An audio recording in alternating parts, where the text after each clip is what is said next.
देवरानी की कोठी। ये कहानी शुरू होती है सुष्मिता के घर से, जो फिलहाल यशोदा निवास की इकलौती बहू थी।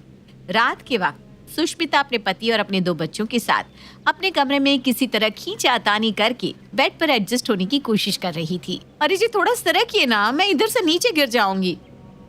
बिस्तर की लकड़ी पर तो आ गया हूँ, अब कहाँ जाऊँ? गद्दा तो तुम नसीब होने नहीं देती। तो मैं कौन सा आराम से सो रही हूँ? दिन भर एक पैर पर खड़ी रहकर काम करती हूँ, और रात को नसीब होता है ये बिस्तर जो इतना छोटा है कि आदमी करवट भी बदले तो नीचे आ जाए। एक करवट सो सोकर मेरा बाएं हाथ सुन पड़ गया है। मुझे करवट बदलनी है, आप घसकिए ना। सुष्मिता के बोलने के बाद भी संतोष नहीं घिसकता, और जैसे ही सुष्मिता करवट बदलती है, संतोष जमीन पर गिर जाता है। साला ये भी अच्छा है, दिन भर ऑफिस पे काम करो और नसीब होता है ये फर्श। गुस्से से संतोष फिर से बिस्तर पर किसी तरह जगह बनाकर एडजस्ट करने लगता है। मैं तो आराम से ही सोऊंगा, चाहे आज कुछ भी हो जाए। और ये कहकर संतोष हाथ पैर फैला लेता है, और उसके हाथ पैर फैलाते ही सुष्मिता धड़ाम से नीचे गिर जाती है। हाँ, मुझे नीचे गिराओ। गर्मा गर्म रोटियां जो परोस कर देती हूँ ना मैं, ये नहीं कि एक और कमरे का इंतजाम कर दो। 2 हम 2 हमारे बच्चे कहाँ से आएंगे सब एक बिस्तर पर? तो मुझे क्यों बोल रही हो? इस कमरे में दूसरा बेड लगा भी तो नहीं सकता? 2 बित्ते का हमारा कमरा है, जोर से अगर अंगड़ाई लूं तो दूसरा हाथ गौतम के मुंह पर मिलता है। तो एक और कमरा बनवा लो। इस बारे में तो मैं कुछ नहीं कर सकता सुष्मिता। घर की बड़ी माँ है, तुम उनसे बात करो, वो जो कहेगी वही इस घर में होगा। ये क्या? संतोष तो अपने बच्चों को लेकर आराम से बिस्तर पर फैल कर सो जाता है, और सुष्मिता को फर्श पर ही सोना पड़ता है। पर हर रोज की इस प्रॉब्लम से बाहर आने की सुष्मिता ठान लेती है, और सवेरे उठते ही अपनी सास से इस बारे में बात करती है। अब मैं क्या बोलूं बेटा, घर में 3 तो कमरे हैं, एक में गौतम सोता है। अभी उसका परिवार नहीं है, उसका परिवार भी होगा तो थोड़ी ना अलग कमरा बनाया जाएगा। वो लोग उसके कमरे में सोएंगे, तेरे कमरे में तेरा परिवार, और मेरे कमरे का तो तू देख ही रही है। मेरी आंखों देखिए ना माँ जी, दिन भर काम करती हूँ मैं, आपका, अपने पति का, अपने बच्चों का, उसके बाद अपने देवर का भी, पर कभी एक शब्द नहीं कहती। रात में ठीक से ना सोने से मेरी आंख के नीचे गड्ढे हो गया, पर एक बार आपके मन में ये नहीं आया कि मेरे लिए एक कमरे का इंतजाम कर दे। अब तो मुझे कुछ समझ में ही नहीं आ रहा कि क्या करूं। देवर जी का कमरा छीन लूं क्या? अब मैं क्या बोलूं बहू, अगर वो देता है तो ले लो उसका कमरा। सुष्मिता को कोई सटीक जवाब मिलता ही नहीं, और हमेशा की तरह सुष्मिता की इस प्रॉब्लम को एक छोटी सी प्रॉब्लम समझकर सभी अनसुना कर देते हैं, और सभी लग जाते हैं गौतम के लिए लड़की की तलाश में। ये मैं क्या सुन रहा हूँ मम्मी? भैया, मेरे लिए आप लोग लड़की देख रहे हो? कोई ज़रूरत नहीं है, मैंने लड़की देख रखी है। वेन्यू, तारीख, तिथि, बाकी सब कुछ आप लोग देख लो, लड़की मैं ले आऊँगा।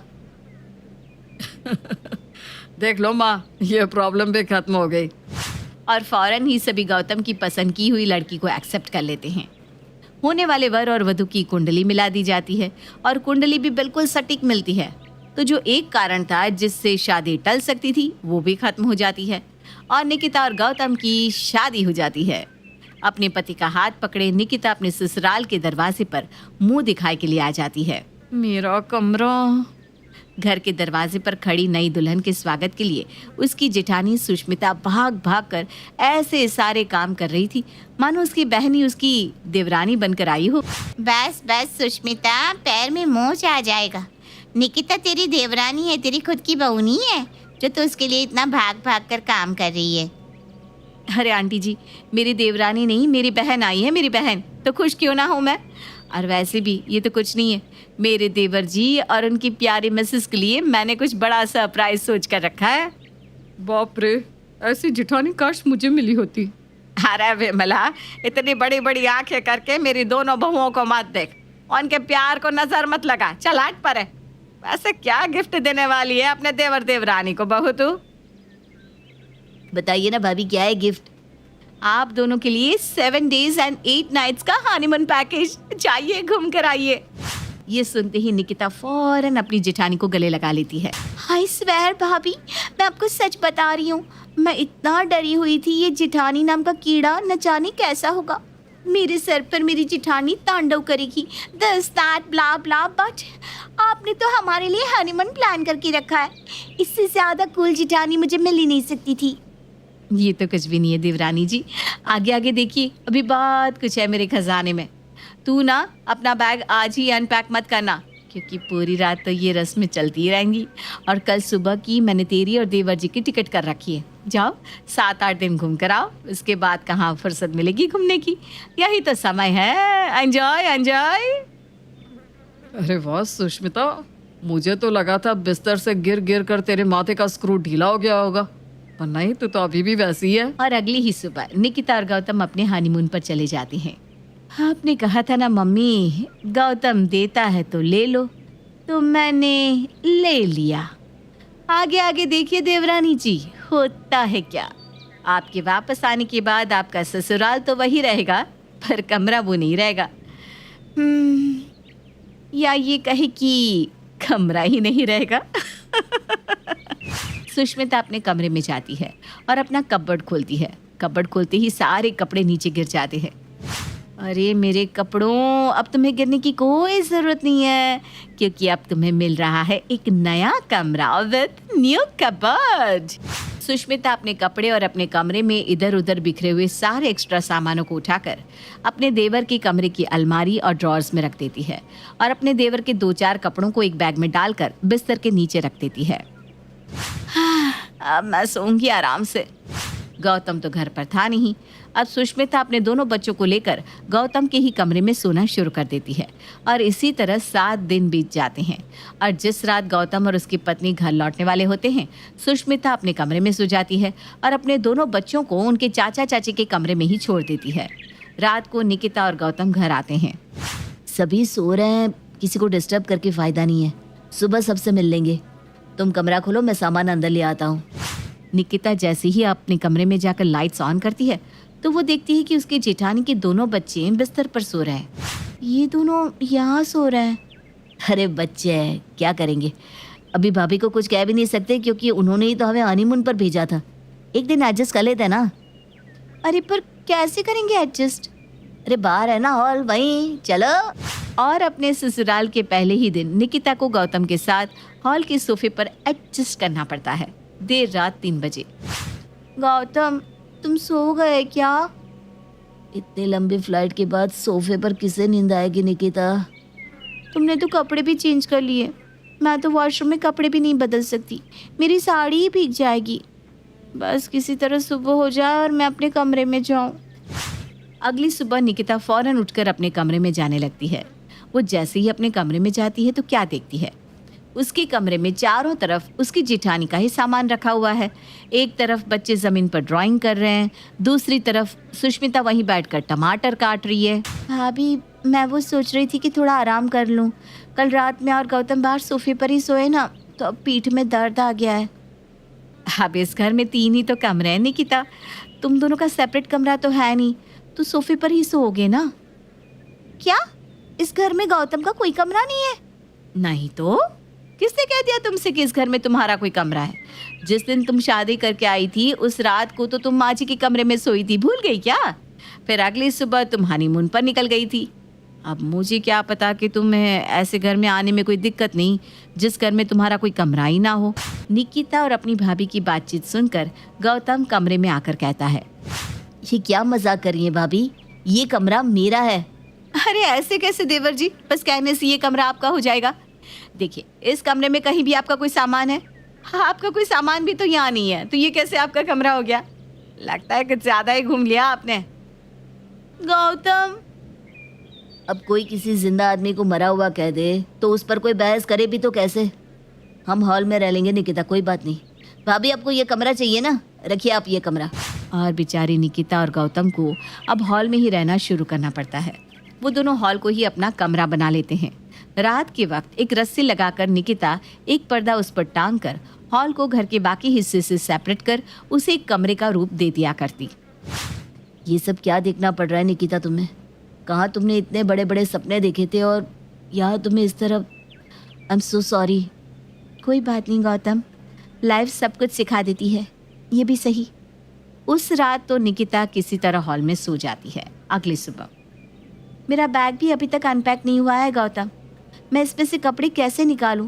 यहाँ बैग खोलकर रखूंगी और बाहर से कोई आया तो बेकार में घर बहुत मैसी दिखेगा। ऊपर से अपना पर्सनल वॉशरूम भी नहीं है, तो मैं कपड़े भी नहीं बदल पा रही हूँ। परसों से एक ही कपड़े में हूँ मैं। ओह गॉड, ये तो बहुत बड़ी प्रॉब्लम हो गई। एक काम करते हैं, हमारे जो बैग्स हैं उसे सोफे के नीचे रखा करेंगे ताकि किसी को कुछ पता न चले, और तुम कपड़े चेंज किचन में कर सकती हो। निकिता और गौतम के जीवन में प्राइवेसी नाम की कोई चीज ही नहीं रह गई थी। दिन भर हॉल में ही सोना, उठना, बैठना, खाना पीना। और सोए भी तो कैसे? किसी को अगर अपने पानी लेने के लिए उठना होता तो वो हॉल के ही रास्ते किचन जाया करता। एक रात जब निकिता हॉल के फर्श पर गहरी नींद में सो रही थी, तभी उसके चेहरे पर कहीं से पानी गिर जाता है। गौतम, लगता है इन लोगों ने हमें घर से भी बाहर निकाल दिया। देखो, आसमान से सीधी बारिश की बूंदें हमारे चेहरे पर गिर रही है। नहीं, वो तो मैं हूँ, मुझे माफ कर दे निकिता, मुझे तो दिखी नहीं। सोफे पर सोने से मेरी कमर अकड़ जाती है भैया, इसलिए मैं नीचे सोने लगी। ये सब सुष्मिता के कारण हो रहा है। मैं कल ही उससे इस बारे में बात करता हूँ। अगली सुबह संतोष गुस्से में सुष्मिता के पास जाता है। एक बार तो जरा तरस खा अपने देवर देवरानी पर। किस तरह उन्हें फर्श पर सोना पड़ता है। नया शादीशुदा जोड़ा है, जरा तो सोचती। मुझे बताने की कोई जरूरत नहीं है। काहे का नया जोड़ा?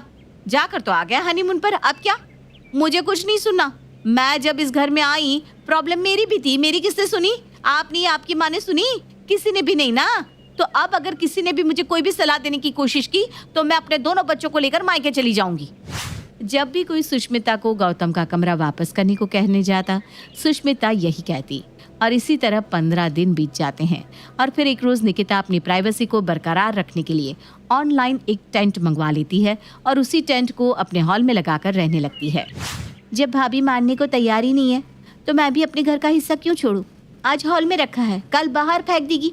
तुम्हें अच्छा बनकर रहना है गौतम तो तुम रहो, मुझसे अब और नहीं सहा जाता।